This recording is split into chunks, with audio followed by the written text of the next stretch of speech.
Good morning. Hi, good day. Hope everybody is well.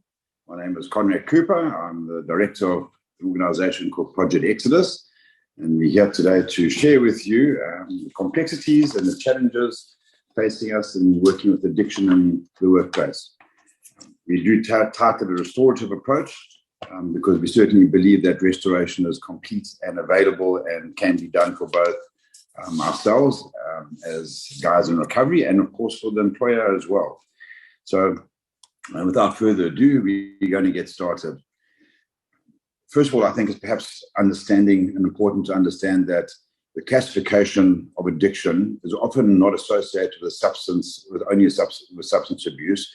It is, however, relates directly not only to the use of alcohol and drugs, but to disordered habitual use of pornography, gaming, gambling, food, and the internet. These are shown to be just as challenging and just as disturbing to the workplace. Individuals engaging compulsively with these processes are being shown to experience the same neurological and biological effects as those that occur with substance abuse disorders and display the same diagnostic signs and symptoms. In fact, we will be showing you shortly a slide that illustrates the reality of what that looks like.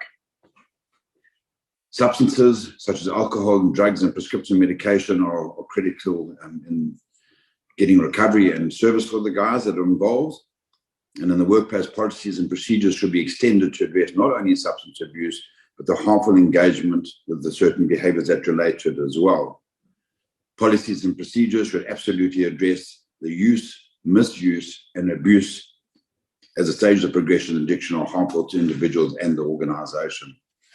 Along with substance use disorders, gaming disorders recognized in the behavioural addiction in the Diagnostic and Statistic Manual, version 5, and with internet gaming disorders in the condition for further study.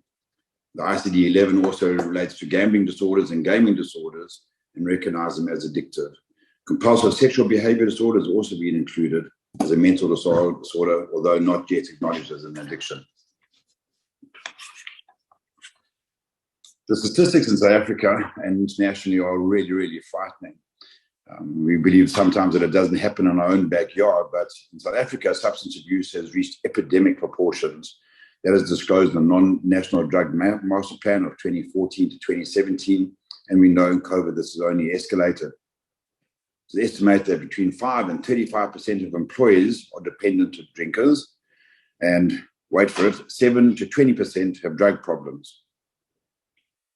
Drug abuse within the workplace in South Africa is ever on the increase. In the United States, researchers estimate that 81 billion is spent annually on absenteeism, accidents, healthcare, and lost productivity related to substance abuse in the workplace. In South Africa, alcohol and cannabis usage remains the most abused substances, and sadly, cannabis also creates the most incidents and admissions of psychosis. Others include heroin-based drugs such as what we call Wunga down here and York in the rest of the country, prescription medications such as Ritalin and Xanax, and over-the-counter substances such as codeine and ephedrine. All of these aid to the challenges that we face from a workplace perspective. Pornography has raised its head as a really, really challenging behavior disorder. And in fact, 1 in 5 mobile searches these days are for pornography. And way back in 2017, Pornhub recorded 81 million visits to the site per day. 81 million visits to the site per day.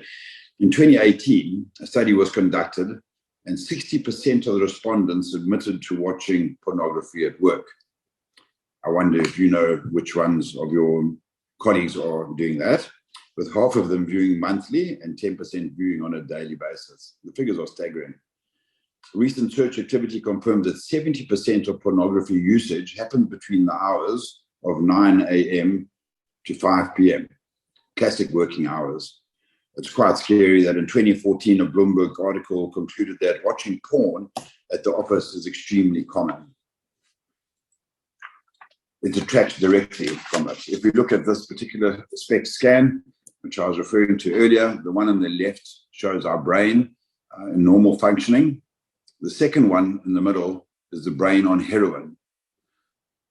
And on the right-hand side, it illustrates the brain using pornography. When we look at this, we really come to a level of understanding that the damage that happens to our brain and the impact on the brain is significant. And if we are going to nurture the health and mental well-being of individuals that we employ, this is a critical component for us to consider, and not only consider, but to take proactive steps in working with. As we move on to the impact, it should be noted that a person's well-being and ability to function optimally covers place over all aspects of life. The challenges that addiction faces within the workplace are quite significant. One of the most important being the compromise that is made in their decision-making. We don't know whether decisions that are being made are consistent, inconsistent, good or bad, and often we don't pick it up until it's too late.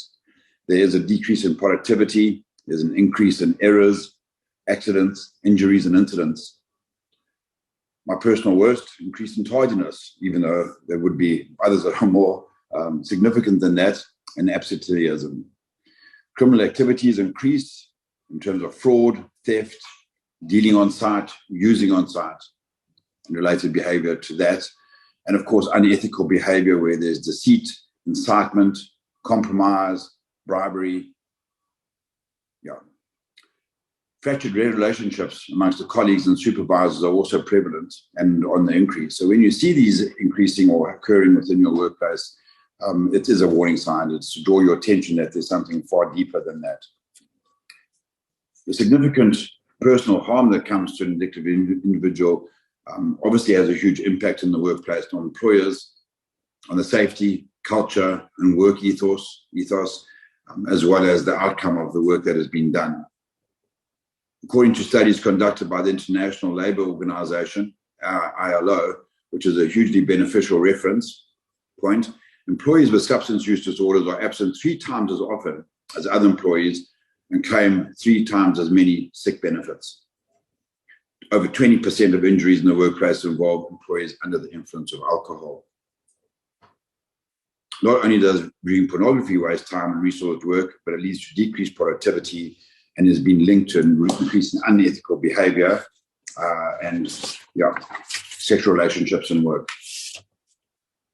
In addressing addiction in the workplace, we must understand that the workplace itself can play a vital and important role in preventing the progression of addiction and providing remedies for those who are struggling with addictive disorders.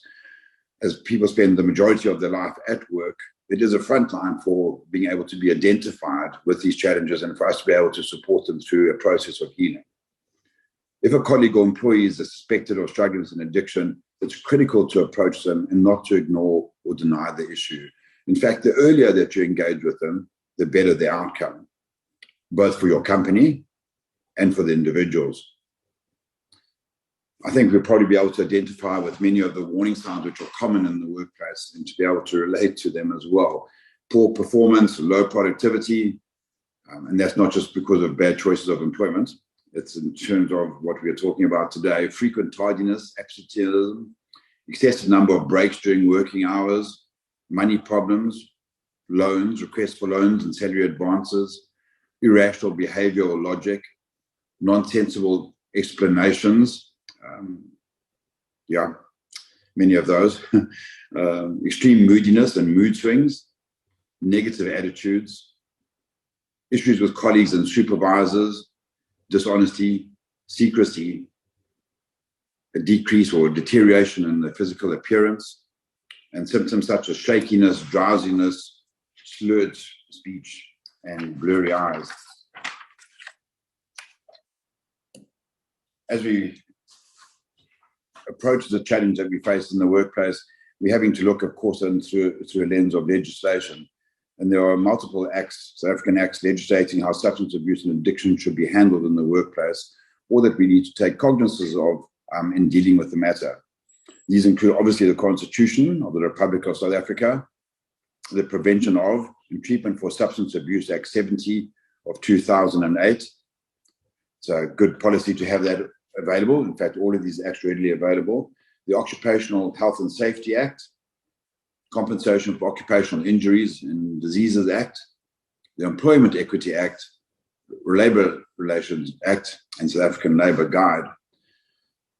The International Labour Organization we referred to earlier has a code of conduct on the management of alcohol and drug-related issues on the workplace. It makes a really good reference point. We encourage you to engage with that reference point. So, what are your legal responsibilities? In South Africa, if the employee voluntarily seeks and or agrees to assistance and treatment, we are restricted and cannot dismiss them for unsatisfactory performance as a result of their addiction or behavior disorder.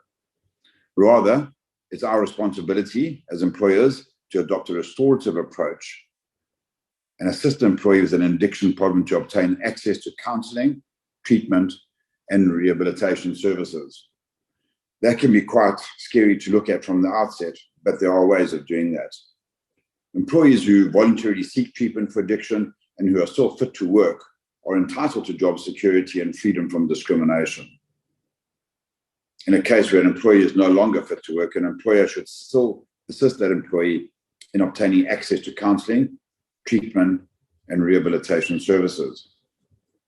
And only when the employee fails to cooperate fully with the recommended treatment program, only then can we take further disciplinary dismissal action as considered appropriate and as in accordance with the company's policies and procedures. It's important at this point in time that while we list these processes around the obligations of us as employers, in working with our employees, we needing to understand that we do not have to pay for these services, and to have a healthy referral list of treatment providers that can offer support to you and to the employee is a really helpful and good approach. As far as the policies and procedures are concerned, we are unable to deal with these unless we have them clearly documented. The complexities arise when employment-related misconduct or criminal activity has occurred in association with the addiction. And here, we as employers do have the authority to discipline or dismiss an employee, provided the employment-related misconduct has been clearly defined in the company's policy and procedures. It is important that we go through our policies, we go through our procedures, and we have a very clear policy on substance abuse and also the other related disorders such as pornography, gambling, etc. We encourage at all times to have a restorative approach, and that is definitely considered as a more favorable outcome. In fact, we find that the guys who are in recovery are often more authentic, more dedicated, more committed, more hungry to catch up for lost time, and can be loyal and outstanding employees. When we have to offer forms of assistance, this can take place in many different ways, but the most common and the easiest to probably access is identifying professionals and services that specialize in counseling, treatment, rehabilitation of addiction-related disorders in the community, and referring the employee to such professional assistance. We can identify community-based organizations as well as self-help groups that may be useful to employees dealing with these challenges, and we are able to refer our employees to them. Of course, we should be also referring them to their personal doctor for initial assessment and treatment, and that is easily available from our perspective. The Project ETHOS, this is one of our core functions that we do provide these services, and we certainly are able to provide a referral directory in your area of how to approach those areas. Again, the financial responsibility is not yours. Employees who volunteer for treatment or bring the challenge that they're facing to you should be treated in the same way that other employees are with health problems in terms of paid sick leave, paid annual leave, leave without pay, and if this is your policy, contracted medical aid cover. We are not obliged to pay for rehabilitation charges or costs. You may choose to, which is a good thing, but we are not obliged to.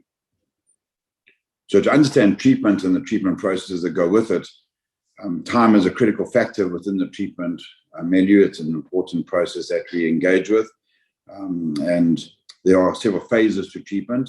Certain drugs such as alcohol, opiates, and benzodiazepines definitely require detox That has to be done under a medical supervised process. Any other way can be highly risky. There's a level of treatment which is not necessarily the first point of call, which is inpatient or residential care. This can vary between 21 days to 3 months, and a time for complex addiction or where there's complicated post-traumatic stress or any other disorders that are co-occurring may take longer than 3 months. We find that the 21-day, 28-day program has limited efficiency and is very strongly supported by an outpatient program and a regime that takes the individual through a year of support structures.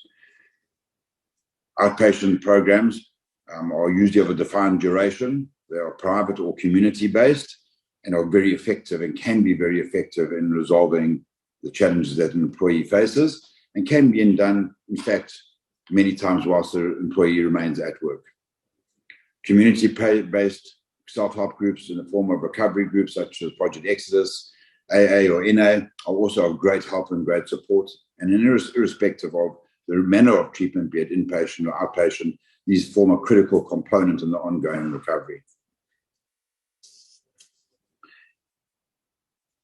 As we've alluded to, recovery takes time, and the length of time is obviously dependent on the complexity of the individual's case, where there's trauma, where there's depression, anxiety disorders, and the complexity of substance abuse. When we do inpatient programs and even the outpatient programs, it's often advisable to have the individual commit to living in a halfway house or sober living home, which is private or community-based. This extends the length of support and encourages the individual to be responsible whilst holding them accountable to a recovery process and to develop a culture of recovery.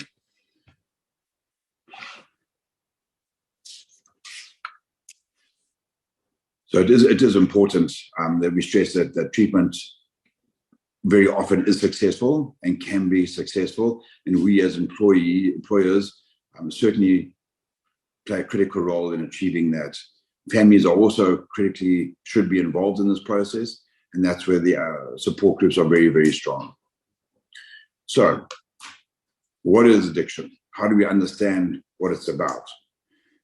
So this is one of our favorite diagrams that we use just to illustrate how this process works.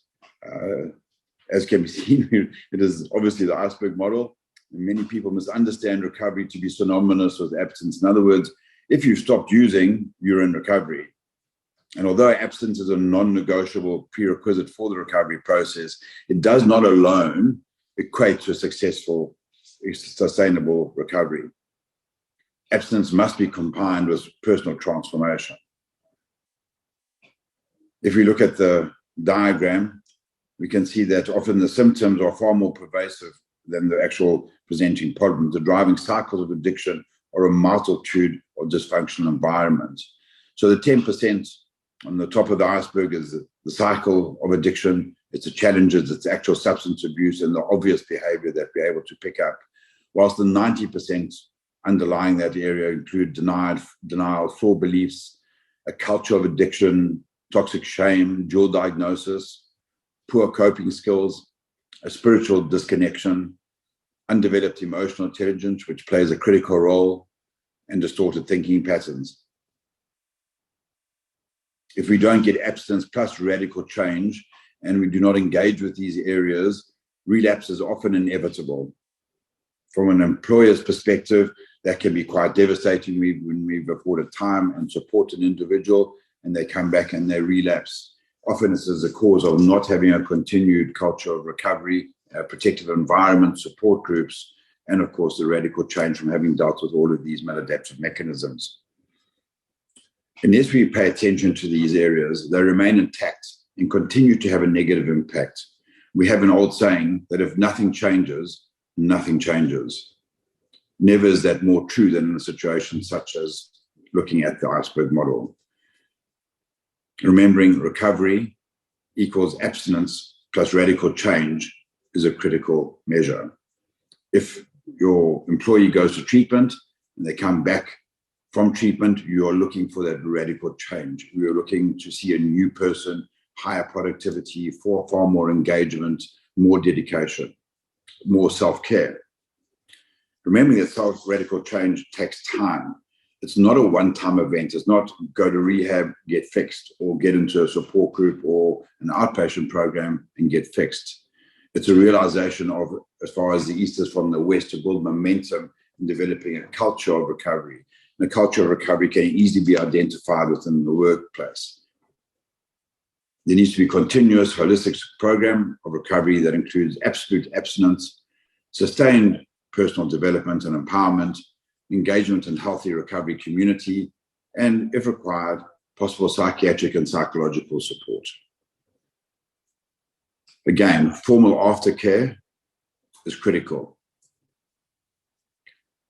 How do we reintegrate guys that are coming back from treatment or reintegrate into the meaningful member of our community at work? Again, stressing it's unrealistic to expect a quick fix. It takes time. It's recommended that employers supervise an employee's reintegration into the workplace post-treatment and during the ongoing aftercare. So there are a critical number of ways that you are able to make a difference. And the first of those is to ensure that you are part of the treatment process. In other words, at a point in time, perhaps provide a collateral letter of the circumstances and situations leading up to the episode, resulting in the treatment. Make sure that there's a good life recovery plan or a relapse prevention plan, which details drug testing involvement. It requires attendance at group structures. It gives a full and comprehensive understanding of the recovery journey. As an employer, you should have access to that. It should be part of your internal employee assistance program and a service from an external consultancy. Family members should be involved where possible and where applicable. The employee assistance programs, it becomes a critical component of your weapon and your structure.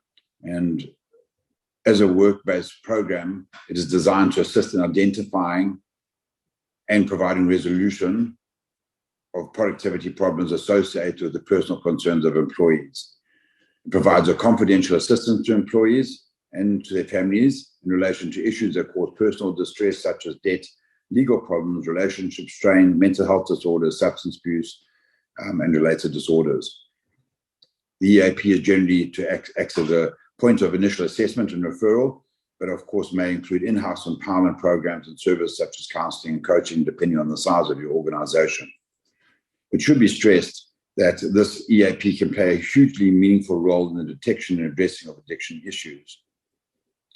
It's not obligatory that you are able to facilitate an in-house process. You may decide to contract to such services to an independent service provider, of which there are several, including Project ETHOS.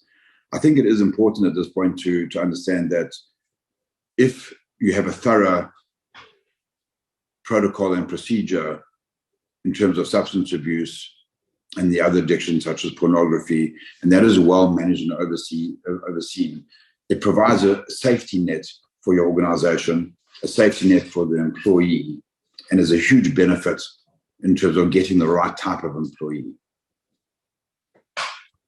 Every organization should have clear and comprehensive documented policies and procedures in place relating to this prevention, the reduction, and to the management of addiction in the workplace. These policies and procedures should employ good employment practices, promote health and safety in the workplace, support the well-being of the employees, and yet vitally and critically to protect the organization against labor disputes. These policies and procedures should apply to all staff, managers, and employees, and should not discriminate on any grounds. If possible, the policy should be formulated with the help of personnel and other experts who have specialized knowledge regarding this disorder. Great. So what should these include? Probably the most critical is that it is measures to prohibit and restrict the availability and the use of addictive substances and behaviours in the workplace. For example, as we know, that pornography severely impacts work output and productivity, the installation of accountability software on digital devices, and I'm sure there are folk on the meeting today that are far more familiar with that than myself, but there are programs that can be loaded, such as Covenant Eyes, and there is hardware that can also be linked into software which restricts accessibility at the office. A restriction relating to all use of alcohol and narcotics at work. Restrictions related to online activity, as well as measures relating to identification, assessment, and referrals of employees with addiction problems. These would include authority for drug testing, step-by-step processes for identifying, assessing, and referral, what to do in the circumstances, and facilitating access to employee assistance programs and support structures through a referral directory. The drug testing process can be a sensitive area, and really a strong policy is needed, with strong guidelines. We do encourage strongly that these are incorporated within both the interview process and the letter of appointment. Measures relating to intervention, treatment, and rehabilitation of individuals' addiction problems include things such as the roles and the responsibilities of the staff, the detailed step-by-step processes of intervention, treatment, and rehabilitation. If you have a clean line in this way and a clean guide, it becomes a painless process. It's good to understand the rights of both the employees seeking treatment and those of the employer. We should have a detailed reintegration plan coupled with a life recovery plan or rehab prevention plan if we are bringing the guys back into the work environment, that we're able to do so also with a clear orientation and agreement. Included within those should be the rules governing conduct in the workplace pertaining to use of addictive substances and behaviours, such as a clarification of misconduct and dismissible offences, and what the disciplinary process would look like and how it would be followed. Of huge benefit are measures to promote addiction prevention, including information, education, training, and other related programs. They should be integrated where feasible into broad-based health programs within your community, your office and community. It should be included in the employee orientation and the policies and procedures, and as the guys get orientated into employment, and even if they're having to be reintroduced to it at this point in time, if you have a complete orientation around these policies and procedures, that there's a health-related awareness and education program available to the staff, either through referral or through outside contractors if you do not do it in-house, and upskilling for supervisory and managerial staff. Managers and supervisory staff should have an awareness of comprehending addiction, of comprehending the recovery journey, of having perhaps courses in emotional intelligence and how to identify these areas and how to engage in the challenging process of an intervention. These should include physical and psychological dangers of use, misuse, abuse, and addiction. It should relate also to workplace regulations pertaining to this use, abuse, misuse, and addiction. It should be able to also speak into ways to avoid this harmful usage and what assistance would be available. There are assessment forms that are relatively easy, which should include referral and counselling, treatment, and rehabilitation directions.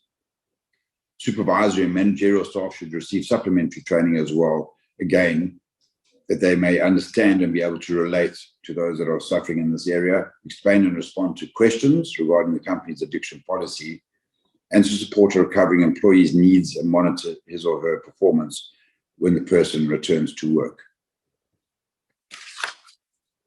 These are the areas that we feel are critical, which we have done and covered in brief, and we feel that it's not an easy fix, but merely just enough to open the subject for discussion, and to perhaps find a way that we can be part of the resolution of the scourge in our society and the pandemic that has been identified. We are able to take responsible roles, meaningful roles, resolution-orientated roles. We can develop a culture within our company that there is a support structure, that it is not taboo, that rather it is better to come forward with this information rather than to hold it alone. It's a good process to be able to be engaged at all times with employees, and to be able to really fundamentally get to know the habits of our individuals within our care and with whom we share our workspace. As Project Exodus services, we specialise in addiction and support recovery groups. We do a number of outpatient and employee assistance programs. We have a huge resource storehouse of processes, resources, and tools. We provide education, training, and a consultancy service, both for rehabilitation centres and for outpatient services. We provide a high level of recovery coaching, and we have an outstanding mobile app in which many of these processes can be engaged, including a full treatment plan. That would be one of the resources that would be readily available to your employees, where they would be able to be monitored. Their attendance to group would be able to be monitored. The recording of their drug tests would be present, and there's a full recovery program there. We are based in Durban North, although we have 60 groups operating nationwide, and we have outpatient programs, 12 in total, running nationwide at the moment as well. So without any dragged on time or further ado, I'm happy to go into some questions and answers if that is of help. Thank you, Jenny, so much.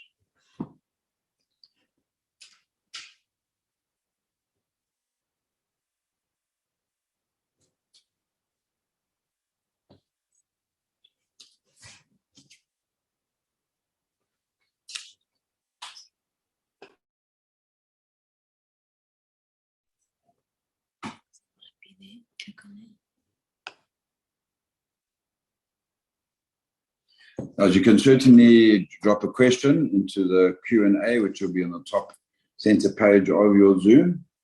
And if there's anybody there that would like to ask any questions, please feel free to do so.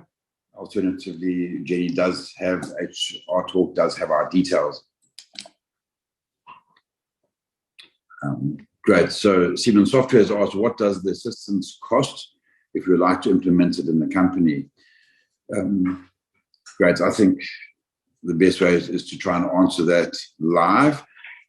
And I think that probably the process is to do an assessment in the workplace and just see the number of staff that you're working in, the kind of areas that you're needing support in. And that assessment that we would do, initial assessment, would be free of charge, just to be able to engage with you and to have a comprehensive idea of what you need and what we would best be able to support.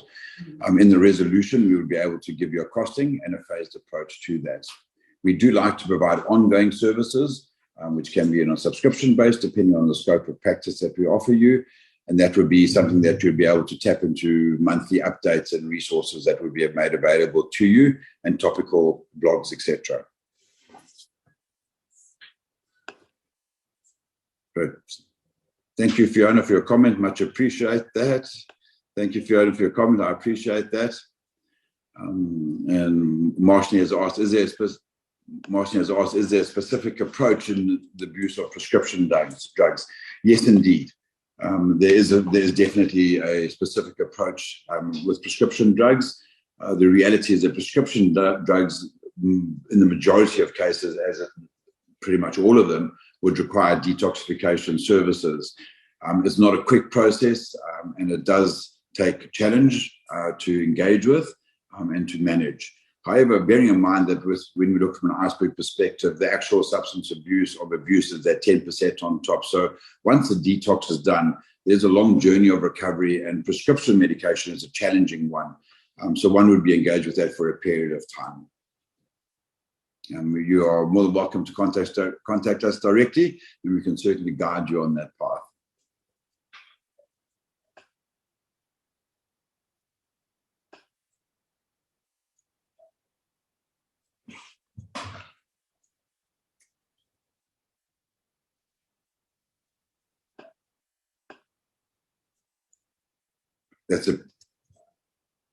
That's a pleasure, Marshall, not a problem at all. Guys, we do have groups running in Durban. I presume most of the guys are in from Durban, although if you're needing it further, we do have groups running pretty much every day of the week in the evenings. Tonight's a great one to be at, which is one at Anthem Church, which is a positive and dynamic group. Yes, Siemens, I don't know what your name is, but certainly we do assist in training managers in awareness and how to spot addiction. How to comprehend. There are two fundamental modules that we would train into. One is comprehending addiction, to have an understanding of the diagnostic and statistic requirements, an understanding of the complexity of it, And that module of comprehending addiction is a powerful one in normalizing the topic in the office workspace and in the family. That normally goes hand in hand with the journey to recovery, the recovery pathway, and comprehending that journey of recovery.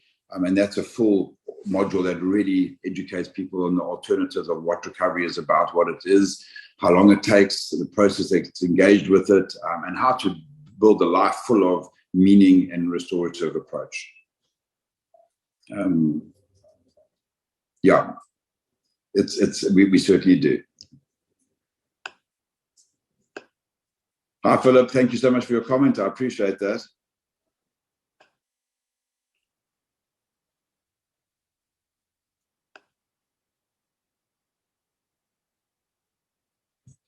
I think it's very important to be able to understand that an employee assistance program that covers substance abuse and related behaviours disorders, as we term them, is absolutely critical. It doesn't have to be a huge document. There's not such a huge onus on the company if you are well prepared.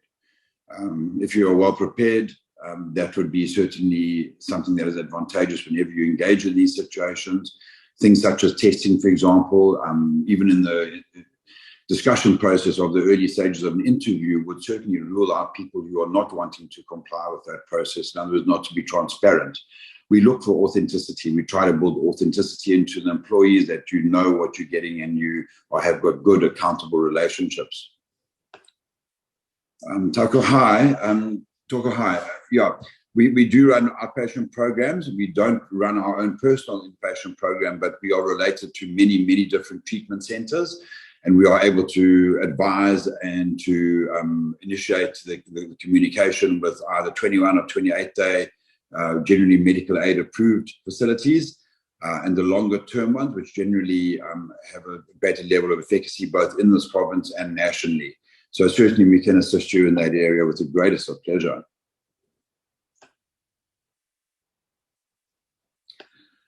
Zane asked, hi Zane, is there a specific policy procedure that must be used? Indeed, Zane, there is a specific policy and procedure that should be used. There are vital points that one should not omit in drafting the policy.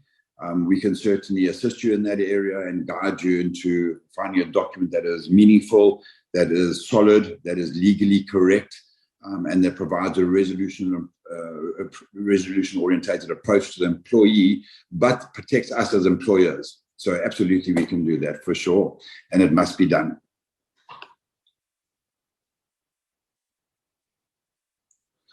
Talker, it's quite hard. The question that Talker has asked is, what has been a success rate if you were to make a comparison between the inpatient and outpatient programs?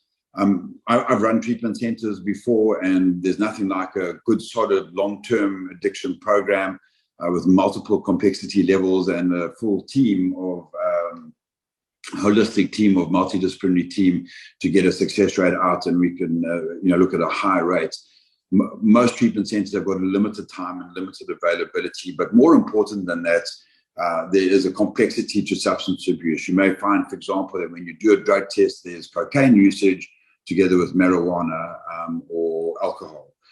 There may be, when treatment starts, there may be a process where there's been a lot of post-traumatic stress. A lot of us in South Africa have been exposed to that over the recent years, and that may add to it. So it's important that we understand it's a process, and a good success is over time.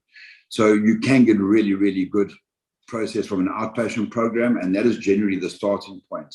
If we can start the guys in doing an outpatient program and support groups, we've got a really, really good chance of success. If that fails repetitively, when I say repetitively, if there's relapses within that process, then inpatient treatment becomes a necessity. So it's a staged approach. One size doesn't fit all. I hope that helps you. I'm not sure that answer came through correctly. It seems to have bounced back from my side. So I'm going to go there again, just to say that success rate is very dependent on polydrug use, in terms of comorbid situations such as post-traumatic stress, or if there's a bipolar disorder or something of that nature. And one size does not fit all. So it does take time. We have an old saying that you can't squeeze a pawpaw ripe. It comes ripe in its own time, but we can certainly facilitate that journey. We do know that that in an outpatient program with the support groups, we stand a good chance of success. And if that fails, in other words, that there's multiple relapses and it's not holding for the individual, we do refer to inpatient treatment. And as mentioned, we have multiple choices available to us. We do quality assessments and assessments of treatment centers so that we are well versed in what is good and not. Peter is saying, what is the most common cause of addiction? Again, Peter, there's multiple facets that come to it. Some folks say that it's absolutely a disease and therefore it is absolutely a hereditary. We find commonality with that. Often it is that way, but it can also be as a result of other mental disorders or challenges. And it can also be a result of, example, going into hospital and having a trauma injury and becoming addicted to an opiate. It is circumstantial, it is opportunistic, it is spiritual. So we have a look at it, and our perspective in it is that there are many causes and it's multifaceted. And we can spend time going back to the root, but really what we are looking for is a resolution-orientated approach that we can get, a resolution-orientated approach that can really get to the heart of the matter as soon as possible. And that is how we approach it. What is the resolution? How do we get the guys effective and back into a culture of recovery from a culture of addiction?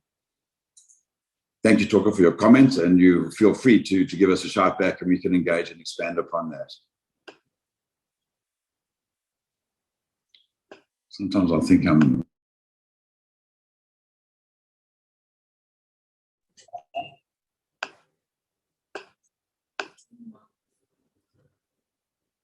Great, guys. We've got another 5 or so minutes. If there's any other questions, I would love to be able to also show you a brief video which shows a little bit more about who we are. Perhaps I can do the video now, and if there's any questions thereafter, please feel free.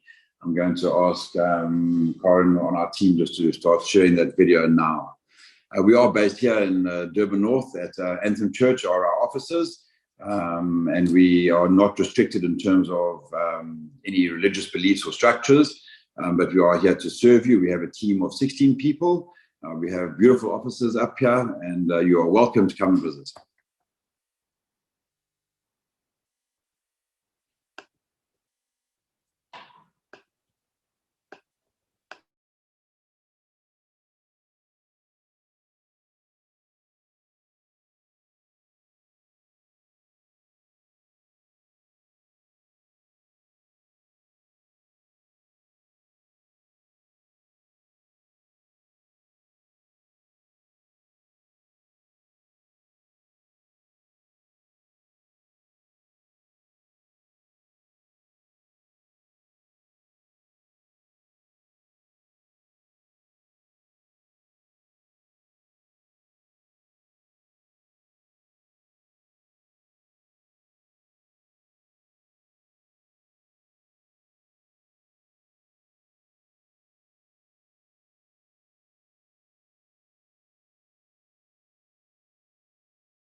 Guys,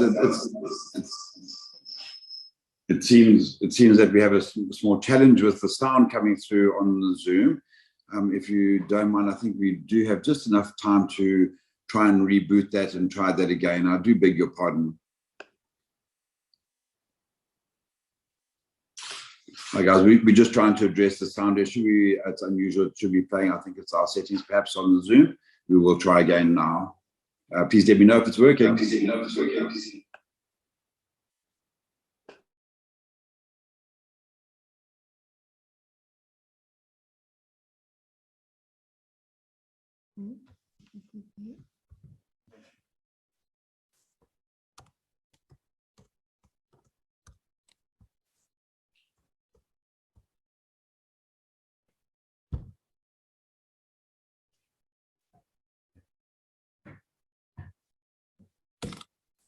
Guys, we seem to have a problem with this. What we can do is that we will send the email through to Jenny with the link for the video, and we can run from there. I do apologize. It just seems to be a challenge in this area.